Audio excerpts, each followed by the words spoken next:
تھوڑی خاموشی سے آپ نے میری بات سن لی. دیکھیں، اور میں خاص طور پہ نوجوانوں سے اب بات کر رہا ہوں.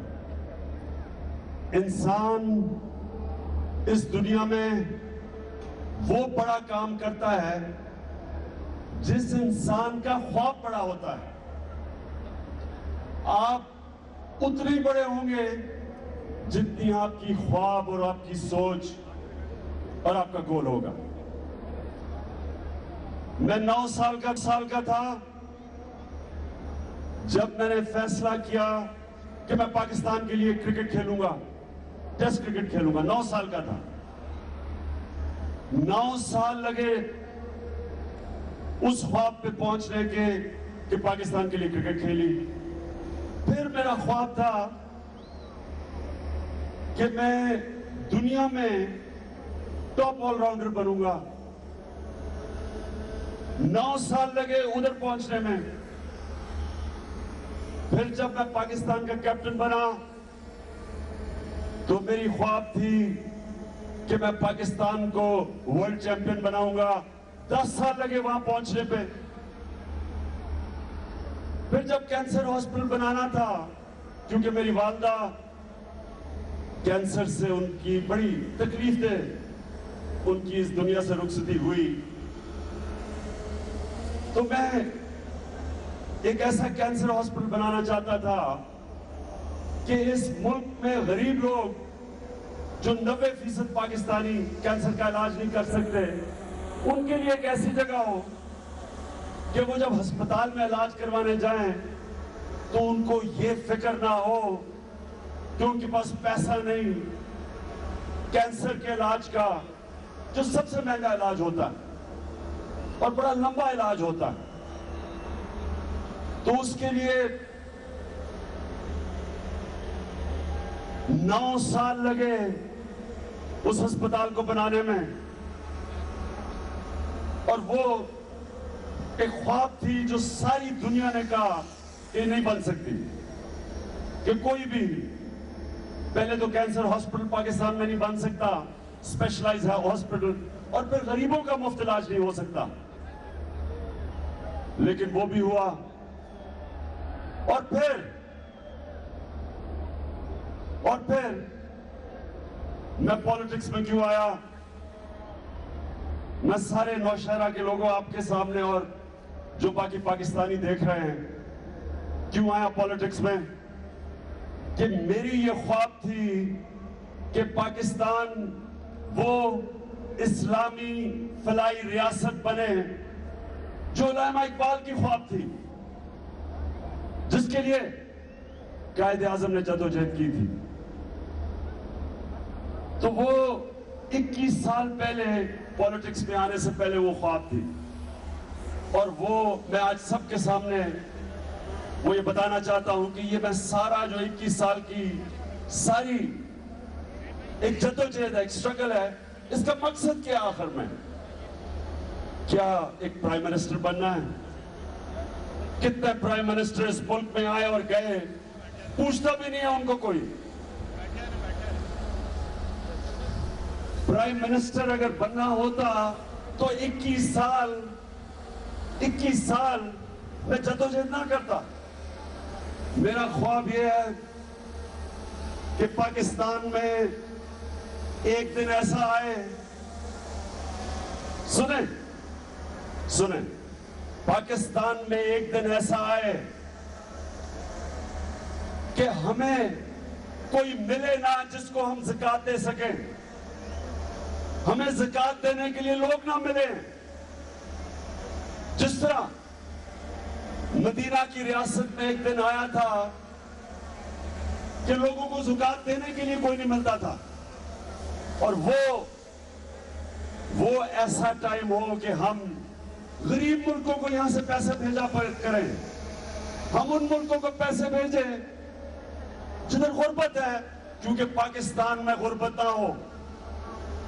اور یہ چائنا کے اندر پچھلے 25 سال میں 50 کروڑ لوگ انہوں نے غربت سے نکالے ہیں. اگر وہ کر سکتے ہیں ہم بھی کر سکتے ہیں. میرے نوجوانوں، ہم بھی یہ کر سکتے ہیں کہ ہم بھی اس ملک میں جو بھوک اور افلاس ہے، جو ہماری آدھی آبادی 2 وقت کی روٹی نہیں کھا سکتی، ہم بھی وہ پاکستان بنا سکتے ہیں. اور یہ ہے میرا گول. اور یہ پاکستان تب بنے گا، یہ پاکستان تب بنے گا جب ہم یہ کرپشن کی کینسر ملک سے ختم کریں گے. یہ تب تک نہیں بن سکتا. لوگ مجھے کہتے ہیں کہ جناب آپ کی نواز شریف سے کوئی دشمنی ہے. میری کوئی دشمنی نہیں ہے اس سے. نواز شریف اس خواب کے بیچ میں کھڑا ہے. جب تک نواز شریف ہے، جب تک نواز شریف کی طرح کے کرپٹ سیاستدان ہیں، یہ ملک میں خوشحالی نہیں آ سکتی. یہ ملک میں، دنیا میں جو اس ملک کا مقام ہونا چاہیے وہ نہیں ملے گا. کیونکہ جس ملک میں کرپشن ہوتی ہے، اس ملک میں بھوک ہوتی ہے، وہ ملک مقروض ہوتا ہے، اس ملک کی دنیا میں کوئی عزت نہیں ہوتی. اب میں یہ چاہتا ہوں کہ آپ یہ دیکھیں کہ ایک وقت اس ملک کی عزت تھی. ایوب خان پاکستان کا اس وقت کا پریزیڈنٹ تھا. میں ایوب خان کی سیاست سے تو اختلاف کرتا ہوں، لیکن میں صرف بتانا چاہتا ہوں کہ اس کو عزت دیکھیں. جب وہ امریکہ گیا تو ایوب خان کو کیا عزت ملی. In Washington of the Pakistani jetliner bearing President Mohammed Ayub Khan. First to greet President Ayub is American President John F. Kennedy. To Pakistan. We are glad to have you here because you come as the head of an important and powerful country. I am overwhelmed by the warmth of reception, Mr. President. You have given me and very kind words you have expressed about my country.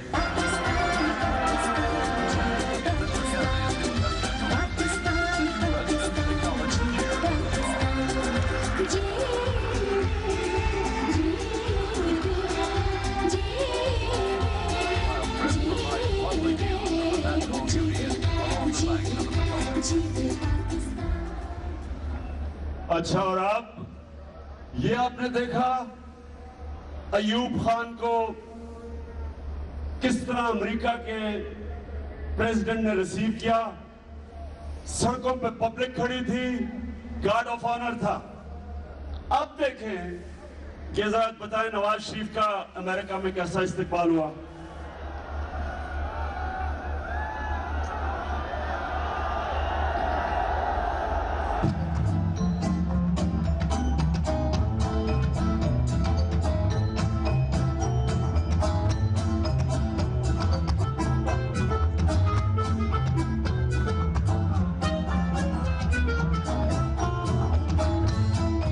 Thank you once again and look forward to welcoming you and Mr. Obama and Mrs. Obama in Pakistan. And Kima Emdad is waiting. میں یہ صرف آپ کو دیکھا آپ نے کہ پرچیوں سے امریکی پریزیڈنٹ سے بات کی جا رہی ہے. بات کرنے سے پہلے پانی کا گلاس پینا پڑتا ہے کیونکہ امریکی صدر بیٹھا ہوا ہے. یہ پاکستان ادھر سے ادھر آ گیا. پہلے تو پوچھتا کوئی نہیں وہاں، پھر بڑی مشکلوں سے سفارش کر کے میٹنگ کرتے ہیں. تو پاکستانیوں، میں صرف آپ کو یہ اس لیے دکھا رہا ہوں، اس لیے نہیں کہ نواز شریف کو میں کوئی نیچا دکھانا چاہتا ہوں، اس لیے کہ اس ملک کی دنیا میں عزت تھی اور اب نہیں ہے. اور ہم نے اس ملک کو ادھر لے کے جانا ہے جدھر واپس ہر پاکستانی جب ہرا پاسپورٹ لے کے پاکستان سے باہر جائے گا، دنیا اس کی عزت کرے گی. یہ ہے ہمارا گول. اور یہ گول ہے کہ ہم اس ملک میں وہ پاکستان بنائیں ادارے مضبوط کر کے. یہ جو کرپشن کی کینسر ہے، جو ملک کو اندر سے کھوکھلا کر دیا، جس نے مقروض کر دیا، یہ عزت آج اس لیے نہیں کہ ہم بھیک مانگتے پھرتے ہیں, قرضے لیتے پھرتے ہیں, مقروض قوم ہے. آپ مجھے یہ بتائیں کہ جو آپ سے بھیک مانگتا ہے یا قرضے لیتا ہے, آپ اس کے اوپر ترس تو کھا جائیں گے لیکن اس کی عزت نہیں کریں گے. یہی قوموں کا حال ہے. اور کرپشن کیا کرتی ہے؟ کرپشن ملک میں پیسہ جو اکٹھا ہونا ہوتا ہے عوام پہ خرچ کرنے کے لیے, وہ چوری ہوتا ہے. میں بار بار بتاتا ہوں, جس طرح ایک گھر کے اندر جب ڈاکے پڑتے ہیں, وہ گھر غریب ہو جاتا ہے, پھر مقروض ہو جاتا ہے, پھر بھیک مانگتا پھرتا ہے. وہی قوم کا حال ہے کہ جب ایک ملک سے پیسہ چوری ہو کے باہر جاتا ہے تو قوم کو قرضے لینے پڑتے ہیں. جب قرضے لینے پڑتے ہیں وہ قوم اپنی عزت اور آزادی کھو بیٹھتی ہے. اس قوم کے اوپر مصیبتیں کیسے پڑتی ہیں؟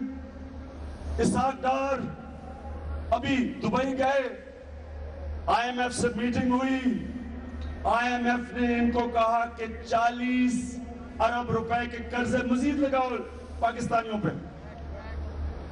مزید ٹیکس لگاؤ, 40 ارب روپے کے ٹیکس لگاؤ, کیونکہ آئی ایم ایف نے پیسے دیے ہوں, ان کو پیسہ واپس چاہیے. چوری کوئی کرتا ہے, کسی کی وجہ سے قوم مقروض ہوتی ہے اور اس کی قیمت عوام ادا کرتی ہے مہنگائی کے ذریعے. یہ جو 40 ارب کے جب ٹیکس لگیں گے, چیزیں مہنگی ہوں گی, ہر چیز پر ٹیکس لگے گا, عام آدمی غریب ہوگا, گھر میں پیسے کم ہو جائیں گے. جب بجلی کی قیمت